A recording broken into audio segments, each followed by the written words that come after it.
Bagaimana kabar saudara hari ini? Luar biasa. Hari ini saya akan masuk pada bagian yang ketiga dari seri firman The Year of Double Favor. Bagian yang ketiga ini saya akan berbicara tentang yang namanya lifetime favor. Favor seumur hidup. Bukan favor yang kadang ada, kadang hilang. Bukan favor yang datang dan pergi. Bukan favor yang bertahan hanya sementara. Tapi favor yang tinggal terus dalam hidupmu. Favor yang bertahan seumur hidupmu. Itu yang saya sebut sebagai lifetime favor. Saya ajak saudara lihat terlebih dulu ayatnya ya. Kita buka yuk.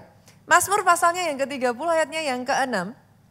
Ayat ini mengatakan seperti ini. Sebab sesaat saja ia murka, tetapi seumur hidup ia murah hati. Di dalam terjemahan NIV, saudaraku, New International Version, itu dikatakan for his anger lasts only a moment, but his favor lasts a lifetime. Ini sebabnya di sini saya berbicara tentang favor seumur hidup. Dan apa yang dilakukan oleh favor yang last a lifetime bukan menghilangkan masalah dalam hidupmu. Come on, yang sepakat katakan amin dulu. Yang dilakukan favor seumur hidup, lihat saudaraku, yes, memang sepanjang malam ada tangisan. Kalau toh saudara, ada di antara saudara yang hari-hari ini kau isi malammu dengan tangisan. Kalau toh ada sebagian dari saudara ada kekhawatiran, pernah gak sih saudaraku kekhawatiran yang bahkan sampai terbawa mimpi? Kalau toh bahkan saudara berkata, Pastor, saya gak bisa cerita sama siapa-siapa. Tapi dengar, ini yang mau saya katakan. Firman berkata, menjelang pagi terdengar sorak-sorai. Ini yang favor lakukan. Sekalipun ada masalah, ada pergumulan, it will not last forever. Pergumulanmu tidak untuk seterusnya. Masalahmu tidak untuk selamanya. Ada favor yang last. A lifetime memampukan engkau untuk menanggungnya sehingga engkau berkemenangan. Boleh sekali lagi aminnya yang paling keras. Tepuk tangannya boleh yang paling meriah buat Yesus Tuhan kita. Buat saya pribadi ya saudaraku, kalau maybe ada orang yang buat saya paling mengerti apa itu namanya favor. Saya rasa Daud orangnya. Sejak dari kecil, Daud sudah terbiasa dibedakan, saudaraku. Dia terbiasa menerima perlakuan tidak adil dari orang tuanya. Alkitab mencatat dia adalah penggembala kambing domba 2-3 ekor. Apa artinya, saudara? Simply, dia terbiasa menjadi orang yang dipandang sebelah mata. Daud bertumbuh di dalam situasi yang harus menerima selalu dibanding-bandingkan. Saudara bisa kayak terngiang-ngiang gak sih di benak saudara, anak nomor 1 kayak gini-gini, anak nomor 2 kayak begini-begini, si bontot kan gitu. Tapi Daud terbiasa dengan hal itu. Dia harus menelan itu setiap kali orang membicarakan tentang dirinya. Mau ditambah lebih seru lagi saudaraku. Seumur dia sampai menjadi raja, saudaraku. Terus ada di dalam pelarian yang mana dia dikejar-kejar hendak dibunuh oleh mertuanya sendiri. In case ada di antara saudara yang mengatakan, Pastor masalah saya yang paling berat. Senggol kiri kanan saudara katakan setidaknya mertuamu gak mau bunuh kamu. Yang sepakat katakan amin saudara. Tapi yang saya amazed adalah favor itu found David gitu. Favor menemukan Daud. Di dalam semuanya itu somehow favor membuat Samuel mengurapi Daud. Favor membuat Daud ada di dalam spotlight yang membuat dia mengalahkan Goliat. Once again, favor membuat dia diangkat melampaui kakak-kakaknya yang lain. Favor found him.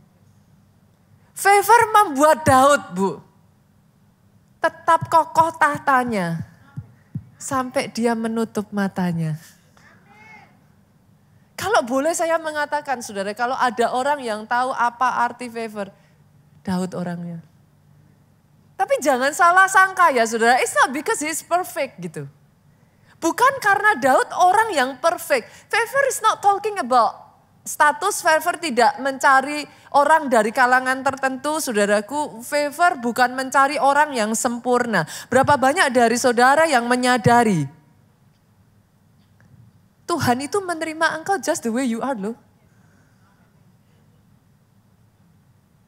Tahukah saudara, izinkan saya membukakan pemahaman ini ya saudaraku. Tahukah saudara, He is your creator. Pemahaman itu kadang gak sampai masuk. Ketika saya mengatakan kepada saudara, He is your creator. Dia tahu seluk beluk dalamnya diri saudara sampai yang terburuk dari dirimu. Dan pada saat dia menciptakan saudara dengan semua kelemahan, kekurangan, ketidaksempurnaan saudara. Dia mengatakan semua baik. He accept you the way you are. Bukan masalah kesempurnaannya. Favor bukan karena saudara sempurna di hadapan Tuhan. Daud kurang apa sih saudara? Kalau saya tanya sama saudara di sini, sebutkan dosa Daud. Saya rasa semua langsung cepat. Apa saudara? Langsung. Tadi pagi ada yang bilang mencuri istri orang katanya. Cepat. Saudara mau tambahkan lagi, bukan hanya masalah dia berzina dengan Batsheba, saudara. Oke lah, kita tahu itu salah. Tapi buat saya yang paling membuat saya marah, saudara, adalah bagaimana cara dia memperlakukan Uria. Saya marah itu. Saya baca ayatnya itu, saya nggak bisa nahan, nggak nangis. Kenapa? Karena sebenarnya Daud itu nggak kepengen bunuh Uria. Daud itu cuman kepengen nutupi dia berzina dengan Batsheba supaya ketika Batsheba hamil orang itu tetap berpikir itu anaknya Uria. Karena kan gak masuk akal, Urianya pergi perang, di sini Batsheba hamil. Kan doesn't make sense saudaraku. Yang dilakukan Daud at first dia tuh cuman ngomong sama Uria gini, Uria kamu udah kerja bagus, hebat, pulang tidurlah dengan istrimu. Nah, masalahnya Uria ini apa ya? Sampai pada darah titik terakhirnya, he is a genuine hero, saudara. Pada saat Daud itu ngomong, pulang tidur dengan istrimu, dijawab sama Uria, bagaimana bisa tuanku? Anak buahku masih perang, bagaimana saya sebagai komandan bisa pulang ke rumah? No, I will not gonna do it. Daud itu sampai kayak, ini orang gimana sih? Akhirnya dia pakai trik yang kedua, dibikin mabuk saudara. Tapi once again, Uria ngomong, no, never. Aku tidak akan pulang ke rumahku sementara pasukanku masih di medan perang. He is a genuine soldier saudaraku. Dia itu tentara sampai ke darah paling dalam. Itu orang kayak begitu loh saudara. Sadarkah saudara? Uria itu membawa surat kematiannya sendiri. Yang diberikannya kepada Yoab itu sudah. Sepercaya itu sama Daud. Dia tidak membuka surat itu. Dia serahkan surat kematiannya sendiri kepada Yoab. Waktu saya baca itu ya saudara, to be honest ya saudara, jujur ya. Saya marah sama Daud itu. Saudara berbicara apa lagi dalam kehidupan Daud? Certainly Daud, kalau saudara membaca cukup panjang ya, nanti kisah hidup Daud ya. Daud itu bukan father figure yang baik loh. Satu anak memperkosa anak yang lain gak diapa-apain. See? Anak yang lain membunuh anak yang lain. Itu terus justru oleh anaknya sendiri dia dikudeta. Itu list continue. Jadi kalau saudara berkata kepada saya, bukan karena Daud perfect. Kalau mau berbicara kesalahan ya saudara, Saul. Jelas-jelas kesalahan Saul itu sama Daud gak ada apa-apanya. Itu Saul yang dipertahankan apa? Lembu sapi gemuk. Kalau saudara mau melihat dari sisi itunya, then you will not gonna find the answer. Pastor, terus apa? Apa yang membedakan? Saul bahkan ini sorry ya saudara, saya lompat ya. Imam Eli, mereka juga mendapatkan favor. Once upon a time, dengar ini ya saudaraku. Saya hanya berdoa, jangan sampai engkau kehilangan favor itu dalam hidupmu. Karena bahkan Saul pun itu dipilih Tuhan loh, jangan salah. Imam Eli, kita buka ya ayatnya, kita lihat yuk. 1 Samuel 2 ayatnya yang ke-28 sampai 30, saya baca ayat 28 saja. Dan aku telah memilihnya dari segala suku Israel menjadi imam bagiku, supaya ia mempersembahkan korban di atas mezbahku, membakar ukupan dan memakai baju efod di hadapanku. Kepada kaummu telah kuserahkan segala korban api-apian orang Israel. Imam Eli ini sudah dipilih Tuhan. Kalau bukan masalah kesalahannya Pastor, Imam Eli bikin salah, Daud bikin salah, Saul bikin salah. Kalau bukan kesalahannya, terus apa yang matters? Apa yang menentukan favor itu last a lifetime? Simple saudara. The answer is very simple. Sikap hatinya. Attitude-nya. Di zaman Daud, saudara harus memahami satu hal ini. Yang namanya raja tidak pernah answer to anyone. Dia tidak bertanggung jawab kepada siapapun, saudaraku. Dia berhak melakukan apapun sesuka hatinya. Saudara perhatikan ini, kita nggak hidup di zaman sekarang ya, saudara. Di zaman itu, saudara bayangkan saja di zaman itu. Tapi sadarkah saudara, momen di mana Tuhan mengutus Nathan untuk menegur Daud. Saya tuh amazed loh sama satu sisi ini orang gemesin, tapi satu sisi yang lain. Daud ini kalau saya boleh ngomong ya satu-satunya raja yang menyanyikan dosanya loh saudara. Ini orang gila lah saudaraku. Ini satu-satunya raja yang membuat mazmur tentang betapa jahatnya dirinya, betapa berdosanya dia. Tetapi betapa besar kasih Tuhan di dalam kehidupannya. What do you mean Pastor? Lebih dari semuanya ya saudaraku, Daud itu gak mau jaga image depan manusia. Daud tidak pakai topeng, lebih dari segalanya. Dia cuma ngomong sama Tuhan, aku tidak mau kehilangan engkau. Harta yang paling berharga di dalam kehidupanku Tuhanku. Tidak boleh ditukar dengan apapun juga. Satu sikap hati yang gimana saudaraku? Sadar sesadar-sadarnya dan dengan kesadaran itu dia ngomong kalau bukan karena Tuhan jadi apa aku hari ini. Hati yang seperti itu menyentuh hatinya Tuhan. Doa saya justru hati yang seperti itu ada atas hidupmu, hidupmu, hidupmu. Boleh saya dengar amin yang paling keras dari tempat ini. Kalau mau tepuk tangannya yang paling meriah buat Yesus Tuhan kita. Pertanyaannya sekarang, kalau kita berbicara attitude berarti sikap hati yang seperti apa? Saya lanjut ya. Sikap yang seperti apa Pastor?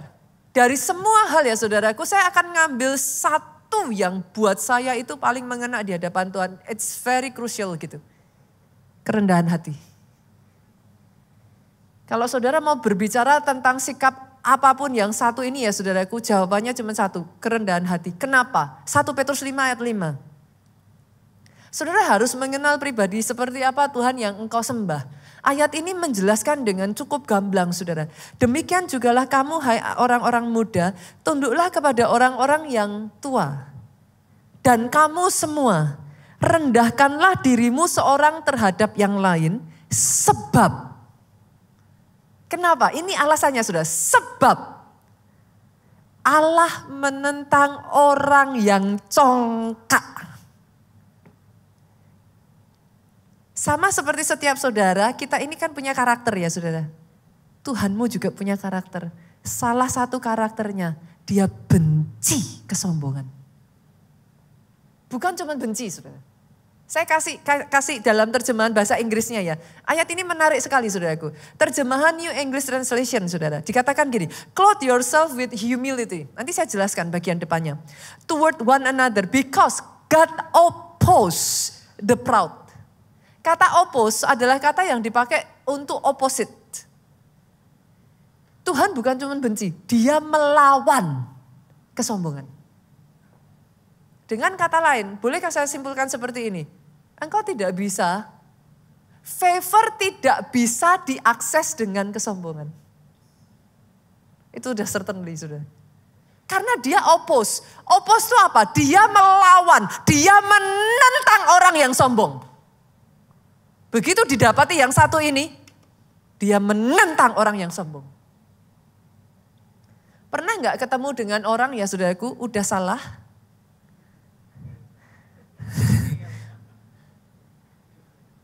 Ini bahasa Jawanya sekarang udah keren ya saudara. Udah salah, masih banyak alasan, masih puter. Saya tambahin lebih bagus lagi boleh saudara? Nyalain saudara. Pernah ketemu yang begini? Nah, sering katanya saudara. Kira-kira loh kalau saudara ketemu orang yang seperti itu happy apa gimana rasanya? Poinnya itu bukan dosanya, poinnya bukan salahnya. Ketika engkau salah, rendahkan hatimu di hadapan Tuhan, minta ampun, akuilah di hadapan Tuhan, dan jangan berbuat dosa lagi. Titik. Ada begitu banyak orang yang sangat disayangkan. Tuhan tuh tahu kok saudaraku, manusia tuh gak perfect. Tuhan tuh tahu kita bisa berbuat salah. Tuhan itu tahu kita terbatas. Saya tidak mengatakan cheap grace ya, saya tidak berbicara tentang kasih karunia murah ya saudaraku. No, saya disclaimer dulu, saya tidak mengatakan bahwa berarti it's okay pastor. Kalau kita berbuat dosa terus udah minta ampun begitu saja. Masalahnya dengan Tuhan, dia Tuhan yang juga sama, yang bisa mengerti kedalaman hatimu. Sudah mengerti yang saya maksudkan? Attitude-nya itu yang menentukan segalanya buat Tuhan. Itu sebabnya yang Tuhan katakan, clothe yourself with humility. Ini kata menarik loh saudara. Salah satu ritual yang selalu kita lakukan di pagi hari, keputusan paling kecil pertama yang harus saudara buat, saya tanya dulu nih ya, di sini ada nggak sih yang keluar dari rumahnya tanpa pakai baju? Saya rasa jawabannya gampang ya. Kalau ada di sini diusir kan saudara pasti. Semua orang pasti pergi keluar dari rumah saudara, saudara pasti akan pakai baju. Oke, jadi setiap hari saudara itu membuat satu keputusan kecil, baju yang mana yang mau saudara pakai. Sepakat ya? Tuhan ngomongnya gini, clothe yourself. Pakai baju kerendahan hati.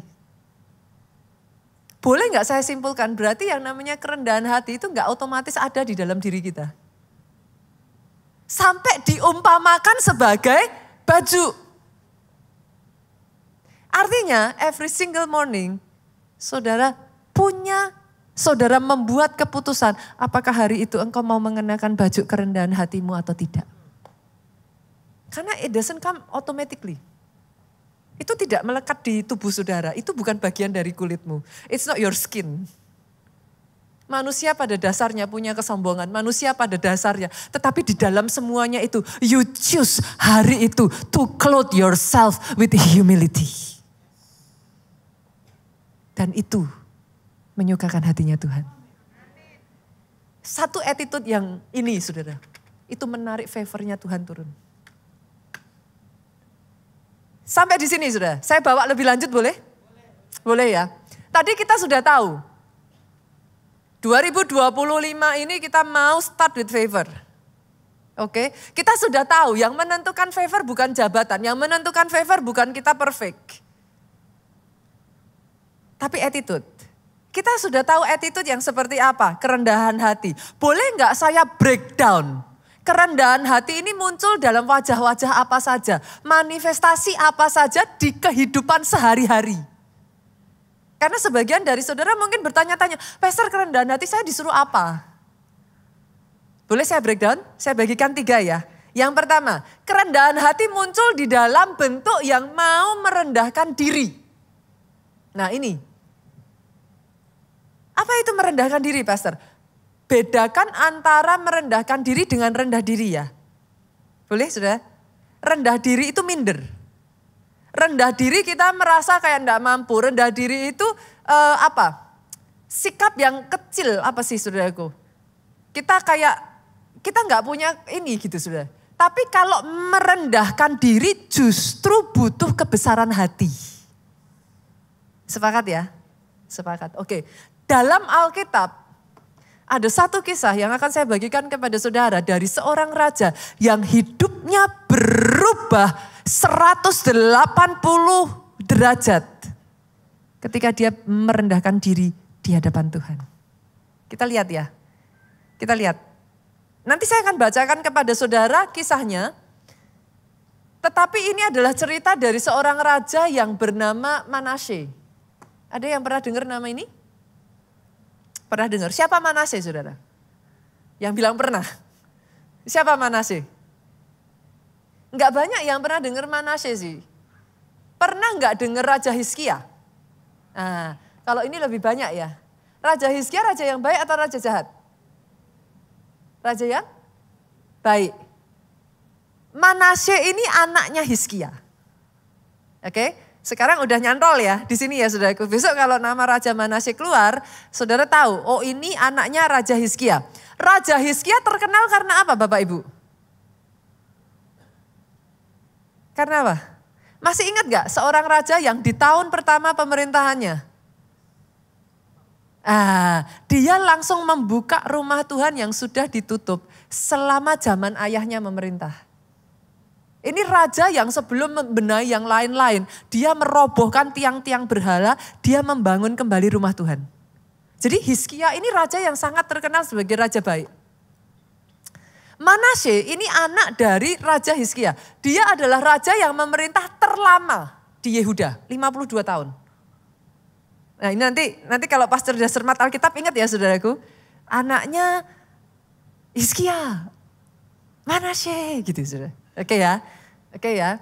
Dia memerintah di Israel sebagai di Yehuda sebagai raja terlama 52 tahun. Menurut saudara, karena dia anaknya Hizkia, ini raja baik atau raja jahat? Tebak-tebak buah manggis saja saudara. Sebaliknya daripada Hizkia saudaraku, di bawah pemerintahan Manasye hal pertama yang dia lakukan adalah dia mendirikan lagi tiang-tiang penyembahan kepada berhala yang sudah dirubuhkan di zaman papahnya, saudara. Di zaman ayahnya. Lebih kurang ajarnya lagi, saya tambah ya saudara. Kalau papahnya merobohkan, Hizkia merobohkan, Manasye mendirikan lagi. Bukan hanya dia mendirikan tiang berhala saudaraku, patung-patung berhalanya itu ditaruh di bait Allah. Makanya kenapa saya bilang kok lebih kurang ajarnya lagi gitu saudaraku.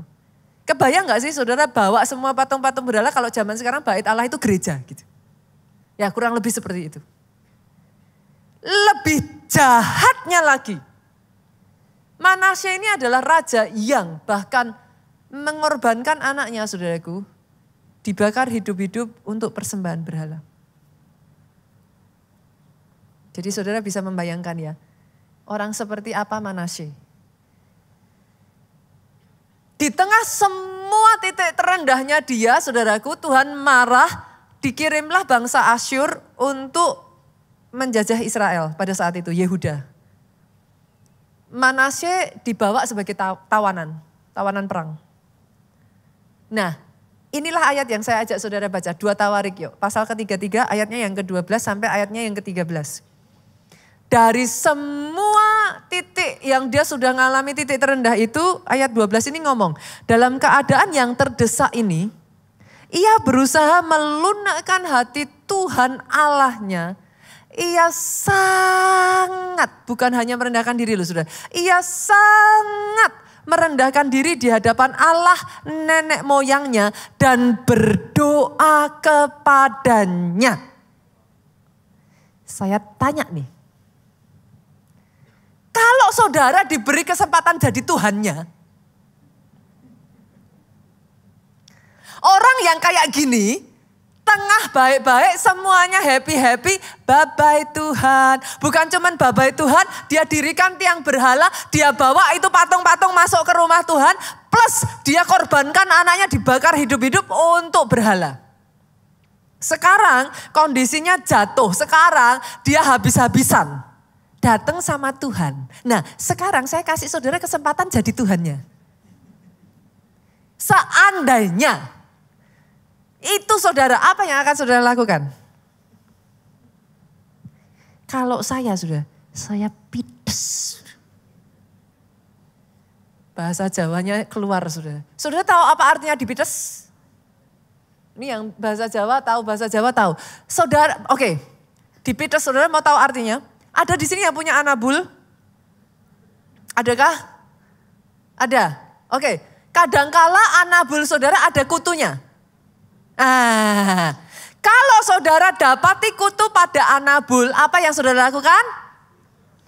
Nah itu saudara. Sekarang saudara tahu apa artinya dipites saudara. Sejujurnya ya saudara, kalau saya yang jadi Tuhan itu sudah dipites. Tapi tahukah saudara apa respon Tuhan? His favor lasts a lifetime. Engkau punya Tuhan yang favornya itu seumur hidup saudara. Coba saudara lihat apa yang Tuhan lakukan. Yuk. Ketika ia sangat merendahkan diri dan berdoa kepadanya, maka sama-sama yuk kita baca 2-3. Tuhan mengabulkan doanya. Bukan hanya dia mengabulkan doanya, apalagi saudara. Dan mendengar permohonannya, apalagi. Ia membawanya kembali ke Yerusalem dan memulihkan kedudukannya sebagai raja. Engkau punya Tuhan yang sebaik itu. Jangan pernah menganggap murah kasih karunia-Nya. Oh, sebaik itu. Dan lihat ini saudaraku. Dan Manasye mengakui bahwa Tuhan itu Allah. Saya berdoa di dalam kehidupan saudara. Hari ini engkau yang berpikir engkau sudah melakukan yang terburuk di dalam kehidupanmu. Hari ini saya berdoa ya saudaraku, sama seperti Manasye. Engkau berjumpa dengan Tuhan yang favornya last a lifetime dalam kehidupanmu. Engkau mengalami dia secara pribadi. Sehingga sama seperti Manasye, bukan dari kata papa, bukan dari kata mama, bukan dari kata orang lain. Manasye yang dulu hanya tahu karena papanya seorang Hizkia. Tapi Manasye yang sekarang dia mengalami secara pribadi. Sehingga dia bisa berkata, dari sanalah Manasye mengakui Tuhan itu Allah. Biarlah itu jadi atas kehidupanmu. Jadi atas kehidupanmu, bukan dari cerita orang, bukan hanya karena engkau berasal dari keluarga Kristen, bukan karena pacarmu, bukan karena orang tuamu, tapi engkau ngalami Tuhanmu secara pribadi. Yang pertama saudaraku, kerendahan hati muncul dari merendahkan diri. Kalau sudah tahu salah, jangan ngeyel. Kalau sudah tahu salah, minta ampun, rendahkan diri di hadapan Tuhan. Minta anugerahnya, jangan berbuat dosa lagi. Dan by the way saudara, kita ini ada di momen yang tepat. I assume Saya berasumsi semua di tempat ini berpuasa ya. Yang berpuasa aminnya boleh yang paling keras. Kalau dengar aminnya keras berarti puasa semua saudaraku. Senggol kiri kanan kalau belum puasa aja.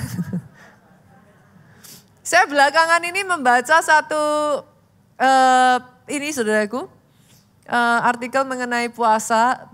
Actually bukan hanya puasa itu secara rohani ya saudaraku. Tetapi secara medik itu sangat sehat. Kalau saudara berpuasa 14 jam ya. Jadi rentang kalau di sekuler dikenal dengan intermittent fasting.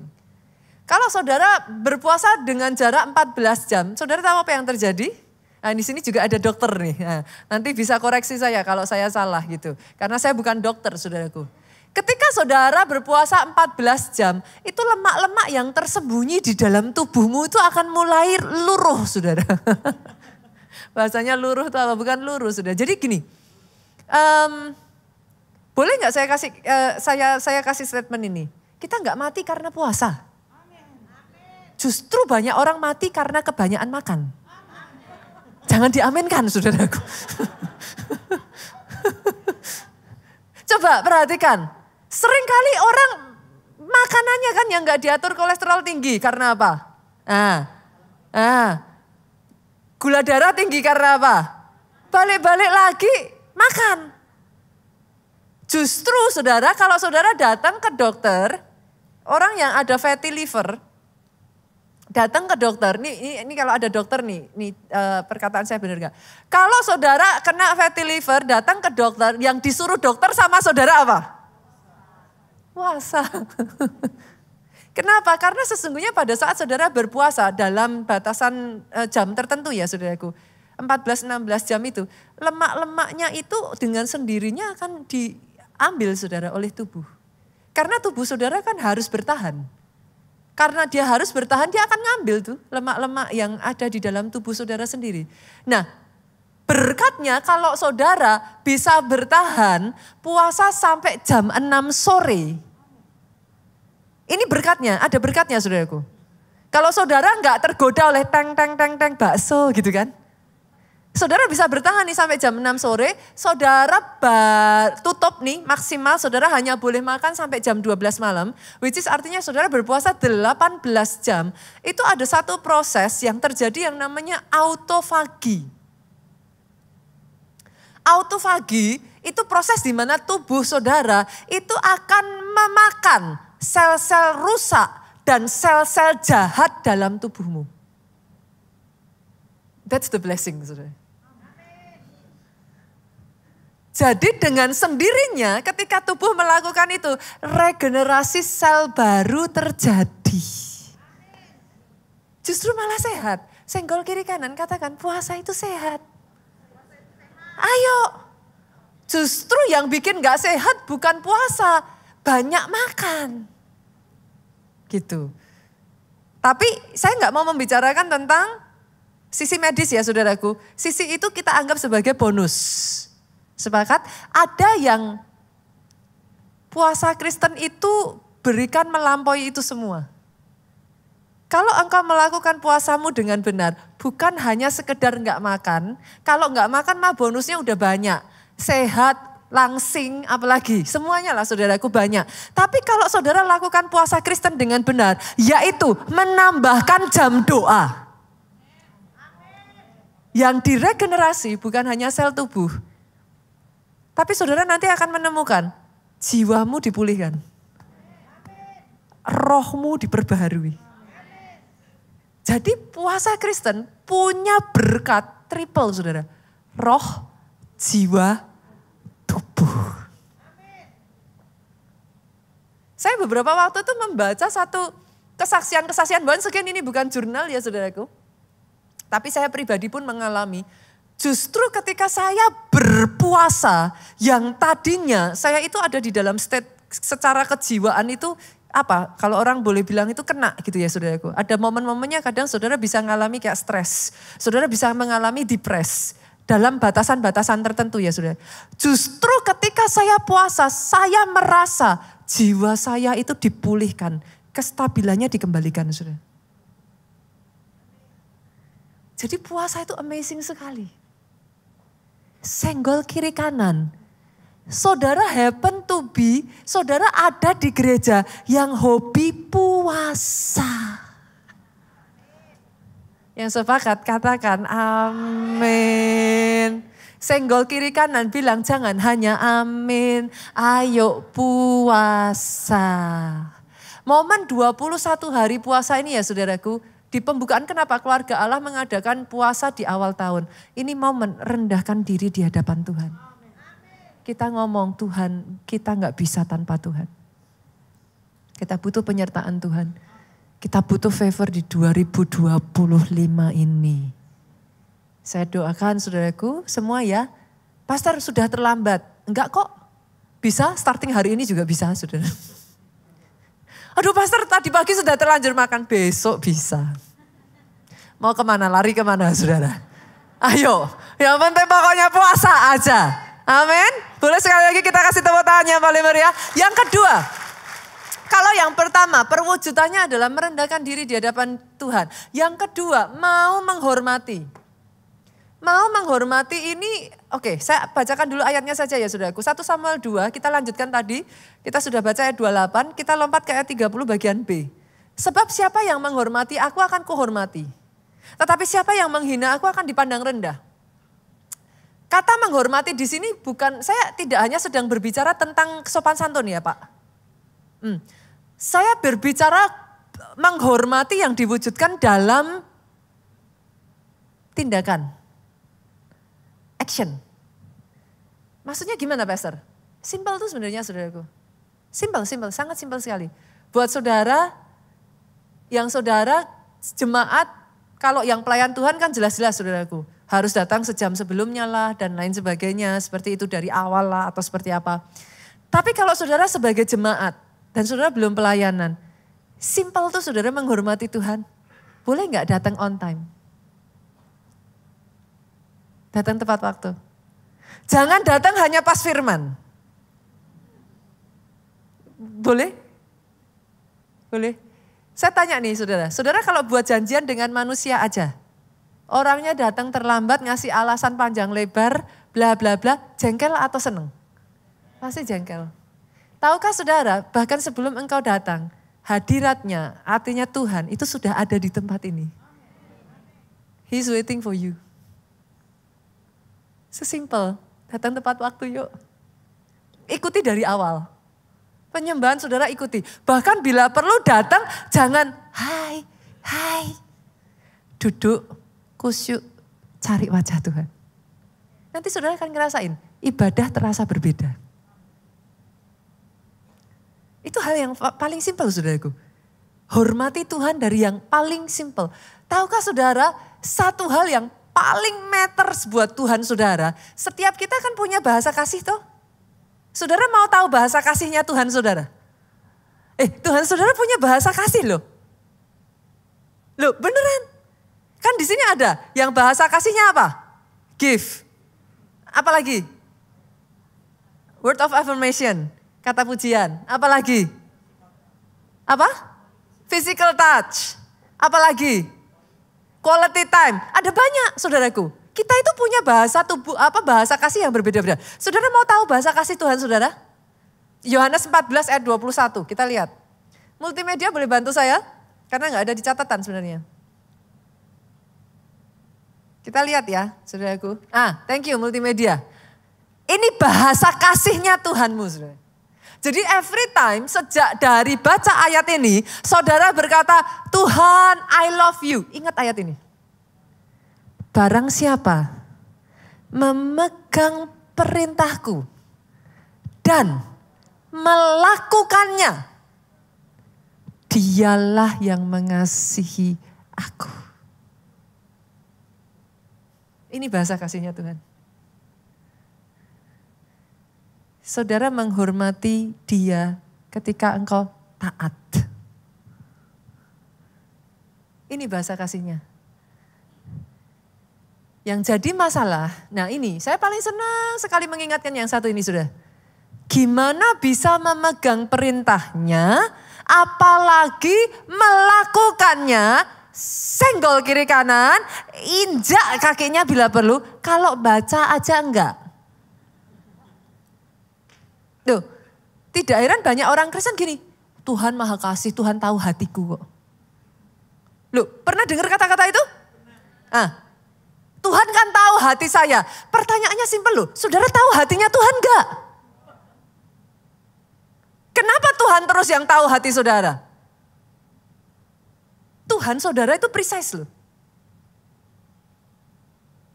He is precise. Saudara masih ingat kisah tentang bagaimana persembahan Habel diterima dan persembahan Kain ditolak? Menurut saudara kenapa?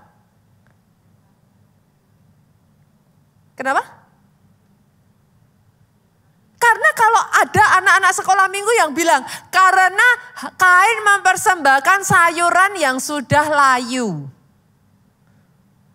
Kain gak mempersembahkan sayuran yang terbaik. Habel mempersembahkan yang terbaik. It's not talking about that, saudara. Perhatikan ini. Tuhanmu tuh precise. Dia itu mau certain pengorbanan tertentu. Itu semua ada. Jadi saudara gak bisa bilang, saya sukanya gini.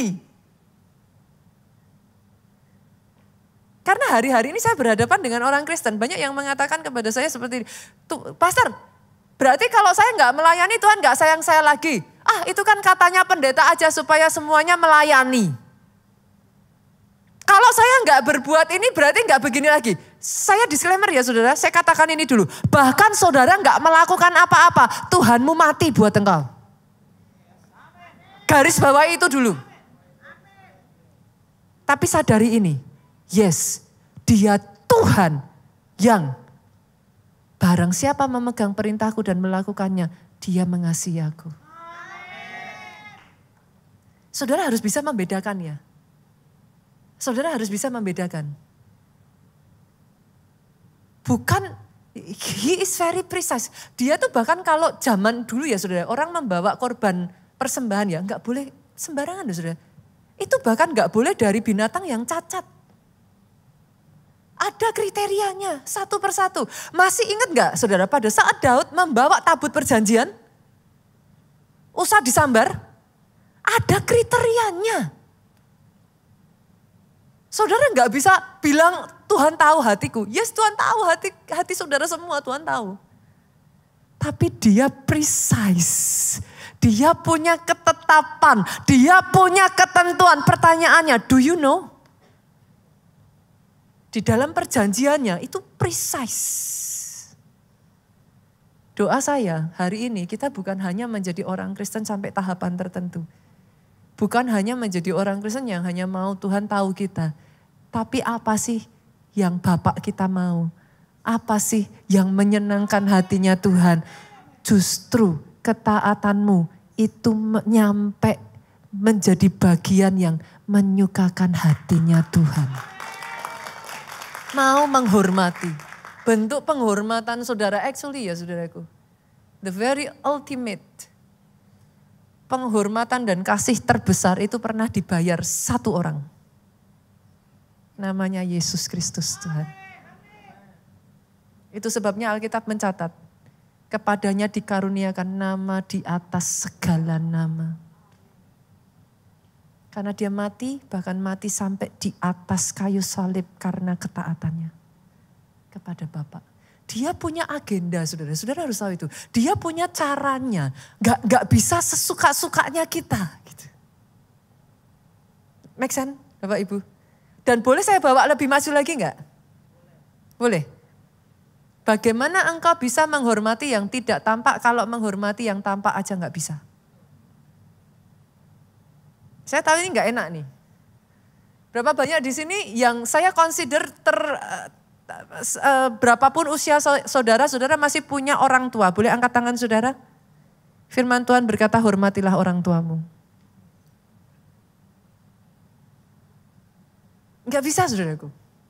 Saudara nggak bisa ngomong sama saya cuma mau menghormati Tuhan saja titik. Orang tua manusia. Nggak bisa. Saya tahu mungkin ini nggak enak. Tapi saya rasa sebagai seorang istri saya bisa berbicara kepada sesama istri dan wanita di tempat ini. Istri-istri, hormatilah suamimu. Taatilah suamimu.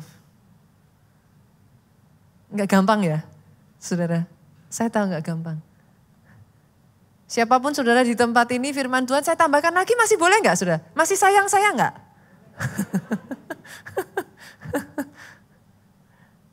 Hormatilah pemimpinmu. Gereja Keluarga Allah tidak pernah mengajarkan untuk kita menjelek-jelekkan pemimpin kita. Boleh nggak saya tambahin lagi? Hormatilah pemimpin yang Tuhan pilih untuk bangsa ini. Karena toh pemimpin itu ada di tempatnya, sebagian dari saudara memilih juga kan? Kita mungkin tidak selalu setuju dengan tindakannya, tapi firman itu clear.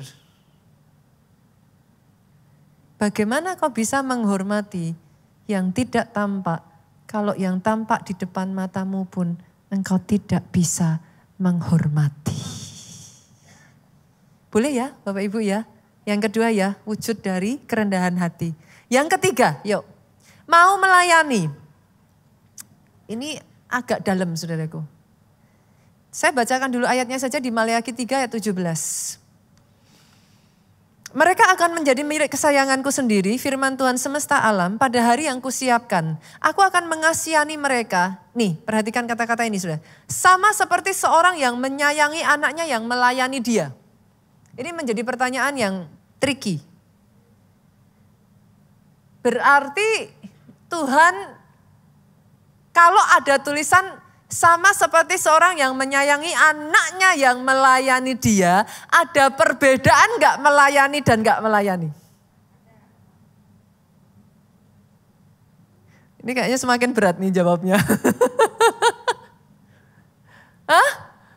Gimana saudaraku? Saya tanya ya saudara, saudara milih pendeta atau pengkhotbah yang mengkhotbahkan apa yang enak didengar telinga atau mengkhotbahkan sesuai Alkitab? Saudara yang minta lo ya. Lah ini firmannya ngomong gitu tuh. Kalau memang tidak ada bedanya, kenapa enggak ditulis sama seperti seorang menyayangi anaknya titik.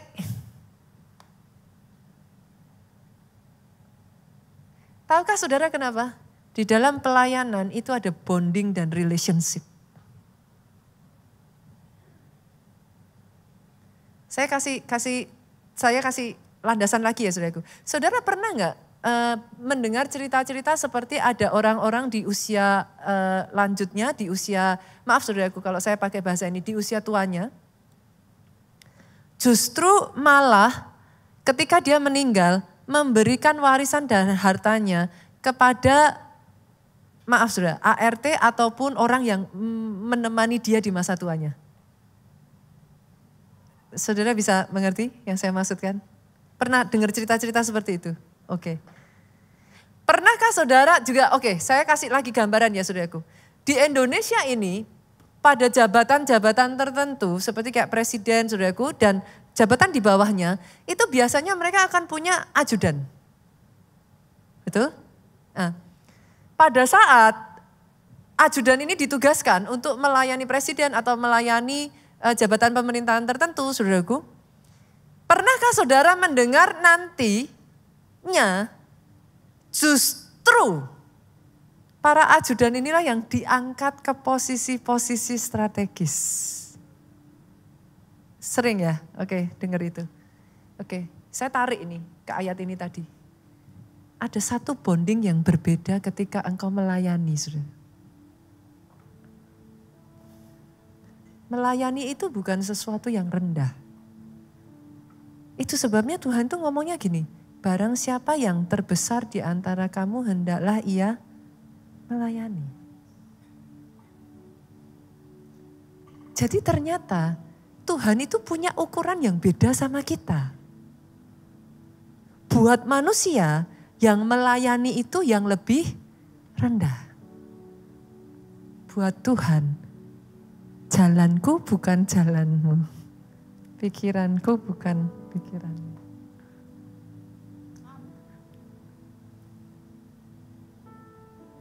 Senggol kiri kanan yuk, ayo melayani. It's not because I'm the pastor ya saudaraku, no, not at all. Tapi ketika saudara melangkah untuk melayani, nanti saudara dibawa pada satu level yang berbeda.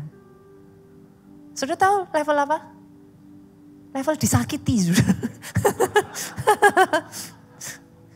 Saudara tahu yang namanya nanti ya ketika saudara melayani, saudara tahu rasanya. Setelah semua yang saudara lakukan, kayak saudara diperlakukan dengan tidak baik. Kadang dikata-katai, kadang apa yang saudara lakukan seolah-olah gak ada artinya. Saudara merasa gak dihargai. Di titik itu saudara, He is everything. Dua instansi yang selalu saya katakan diciptakan oleh Tuhan sendiri. Pernikahan, keluarga, gereja. For a reason saudara. Kenapa? Tahukah saudara untuk apa? Besi menajamkan besi.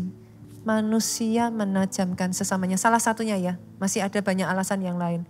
Saudara ada di dalam perlindungan, seorang bayi kalau nggak ada orang tua, nggak ada perlindungan saudaraku. Sama gitu, rohani juga sama.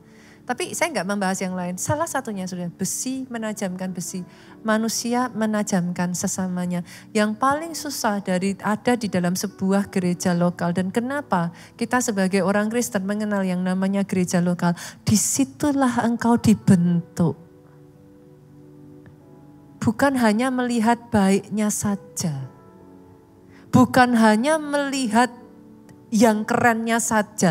Tapi melalui proses bisa bertahan enggak?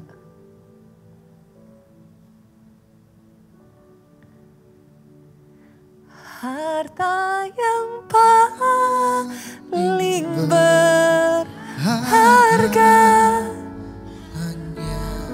Kau Yesus selamanya.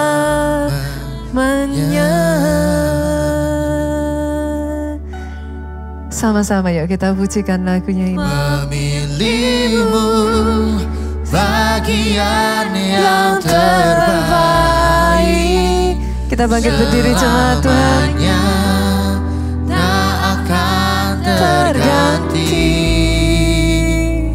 Harta yang paling berharga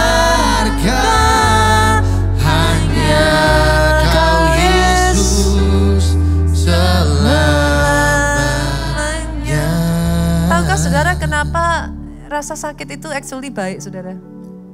Sadarkah saudara minyak zaitun itu tidak didapatkan ketika saudara belai-belai si zaitun, buah zaitun? Pernah berpikir ya? Buah zaitun itu ya nggak akan ngeluarin minyak dengan cara disayang-sayang loh. Tapi ketika diperes, dihancurkan. Saya berdoa ya, ketika kau ngalami semuanya ini, satu doa saya sudah, do not be bitter. Jangan menghasilkan buah yang pahit. Tapi di dalam semuanya itu berproseslah. Sehingga ketika orang berurusan dengan saudara, ada buah yang manis yang mereka kecap dari hidup saudara. Jangan menyerah. Favornya cukup saudaraku. His favor lasts a lifetime. Bahkan di titik di mana engkau tidak sanggup, di titik di mana engkau tidak kuat lagi, di titik di mana engkau berkata aku sudah kecewa, aku sudah enggak sanggup lagi, ini gereja seperti apa, ini itu dan lain sebagainya, orang-orangnya ini itu dan lain sebagainya dan semuanya itu. Ketika kau izinkan proses itu berjalan, Dia membentuk engkau. Tiba-tiba nanti saudaraku, ada yang namanya tahan uji. Tahan uji gak pernah ada tanpa ujian. Sepakat gak? Saya hanya berdoa saudaraku, saya tahu gak segampang itu. Kalau ada bagian yang paling menyedihkan di dalam pelayanan saya adalah saya melepas orang-orang yang saya kasih. Kalau saya boleh milih, I will choose otherwise gitu. Tapi saya menyadari memang gereja itu unik saudara. It's not easy. Tapi when you let it happen, kesetiaan dan semuanya itu menghasilkan satu quality yang will last to eternity. Masalah dari Tuhanmu yang dicari justru itu gitu. Saudara cari berkat tuh, saudara cari hasil akhir tuh, Tuhan gak cari itunya. Kalau berkat hanya membuat jadi saudara sombong, buat apa? Kalau berkat hanya membuat saudara jauh dari Tuhan, buat apa? Tapi manusia cari itunya. Yang Tuhan cari, pembentukan di balik semuanya itu. Doa saya, satu demi satu demi satu. Let His favor stay upon your life. Berapa banyak dari saudara yang mau datang di hadapan Tuhan? Berapa banyak dari saudara yang mau katakan, Tuhan, ajar aku Tuhan.